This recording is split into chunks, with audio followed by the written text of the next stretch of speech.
teman-teman, sebelum menonton jangan lupa like dan share video ini ya.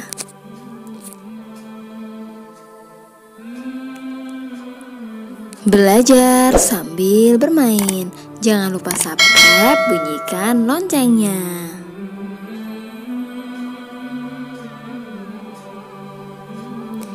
Kisah Nabi Ismail alaihissalam. Nabi Ibrahim mempunyai dua istri. Istri pertama bernama Sarah. Istri kedua bernama Hajar. Sarah melahirkan seorang anak laki-laki dinamakan Ishak. Hajar melahirkan Ismail. Sarah merasa kurang senang hidup bersama Hajar. Berkali-kali dia minta kepada suaminya agar Hajar dan anaknya dipindahkan saja ke tempat lain. Nabi Ibrahim tidak segera menuruti permintaannya. Barulah setelah menerima perintah Allah, Ibrahim mengajak Hajar dan Ismail pindah ke Mekah. Ismail pada waktu itu masih meminum air susu ibunya. Dia terpaksa harus ikut kedua orang tuanya menempuh perjalanan jauh. Perjalanan yang sangat melelahkan. Hajar dan Ismail diletakkan di sebuah tanah yang tandus, padang pasir yang sunyi, dan terik matahari yang menyengat kulit. Tak ada seorang pun kecuali mereka berdua.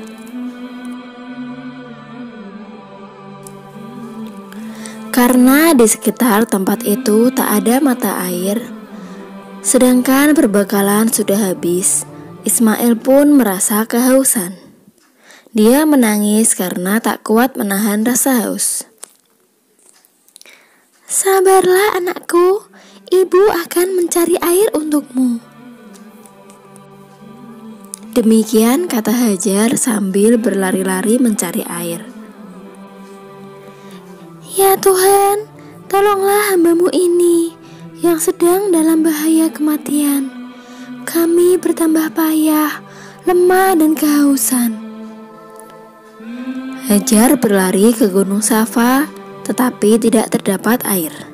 Kemudian turun dan naik lagi ke Gunung Marwah. Tak ada setetes air pun. Dengan berlinang air mata, dia pun berkata, "Sabarlah anakku, sabar." Tiba-tiba tak jauh dari Ismail nampak seorang lelaki yang datang menghampiri. Lelaki itu menjejakkan kakinya ke tanah. Maka keluarlah air yang berlimpah-limpah dan memancar ke segenap penjuru. Lelaki tersebut tak lain adalah malaikat yang diutus Allah. Hajar segera berlari. Ke tempat itu dia mengambil air. Dengan demikian terhindarlah Ismail dari kematian karena haus. Lelaki yang tak lain adalah malaikat Jibril itu kemudian berkata, "Zam-zam, zam-zam." Artinya berkumpullah. Maka air pun berkumpul menjadi mata air yang sejak saat itu disebut Telaga Zam-zam. Sebelum Jibril pergi, dia berpesan kepada Hajar, "Hai Hajar, jangan engkau merasa khawatir akan kehabisan air. Jangan takut, telaga ini bukan hanya untuk orang-orang di sini saja, melainkan juga untuk tamu-tamu Tuhan. Dan bapak anak ini nanti akan datang untuk membangun rumah Allah di tempat ini." Yang dimaksud tamu-tamu Tuhan adalah orang-orang yang mengerjakan ibadah haji. Yang dimaksud rumah Allah adalah Ka'bah. Memang, bekas perjalanan Hajar, Ibrahim dan Ismail sampai zaman sakarat menjadikan amalan ibadah haji. Dengan adanya sumur Zam-zam inilah, maka banyak berdatangan burung-burung pandang pasir. Mereka berkerumun di sekitar sumur, sehingga menarik perhatian para kafilah yang melewati tempat itu. Semakin lama, semakin banyak orang yang berdatangan dan menetap di tempat itu bersama Hajar dan Ismail. Hajar dan Ismail dianggap sebagai pemilik tempat itu, sehingga para pendatang yang berasal dari suku Jurhum sangat menghormatinya. Mereka meminta izin terlebih dahulu sebelum mengambil air Zam-Zam dan mendirikan tempat tinggal di sekitar sumur Zam-Zam. Setelah beberapa tahun Nabi Ibrahim meninggalkan anak dan istrinya di padang pasir yang tandus, dia pun merasa rindu. Setiap kali dia mengirim utusan melihat keadaan anak dan istrinya, setiap itu pula dia merasa lega. Ternyata dari para utusan itu ia dapat keterangan bahwa Hajar dan Ismail dalam keadaan baik-baik saja. Anak dan istrinya dianggap pemilik dan pemimpin di Mekah, karena istri dan anaknya itulah yang pertama kali menetap dan bertempat tinggal di sana.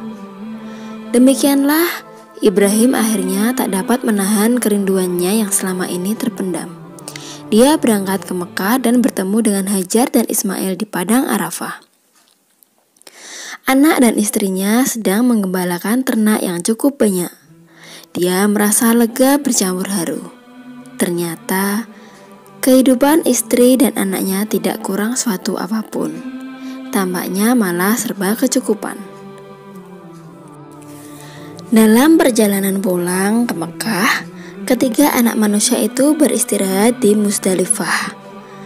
Karena kelan, perjalanan antara Palestina dan Mekah bukanlah jarak yang dekat, maka dia tertidur saking lelahnya. Dalam tidurnya yang hanya sebentar itu, dia mendapatkan wahyu melalui mimpi bahwa dia diperintahkan Allah supaya menyembelih Ismail. Ya, Ismail harus dikorbankan sebagai bukti tunduk patuhnya Ibrahim kepada Tuhannya. Begitu terbangun, dia berdebar-debar. Ujian kali ini benar-benar berat. Dia begitu menyayangi Ismail. Tapi Tuhan menghendaki anak yang sangat dicintainya itu untuk dijadikan korban.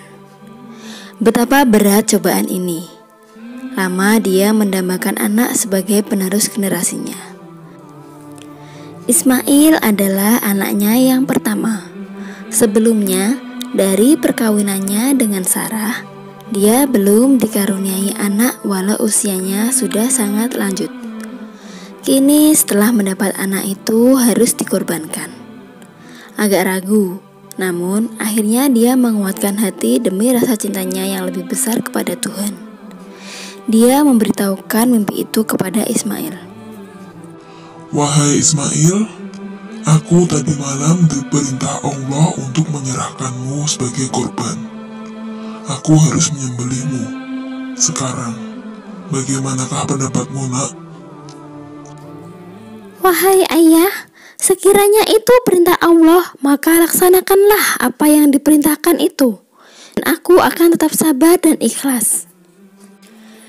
Dikisahkan betapa iblis berusaha merintangi perintah Allah kepada Ibrahim. Ibrahim, Hajar dan Ismail berkali-kali dibujuk agar tidak mau melaksanakan perintah itu. Namun ketiganya tetap melaksanakan perintah Allah. Godaan iblis yang demikian dahsyat tak mampu meruntuhkan mereka.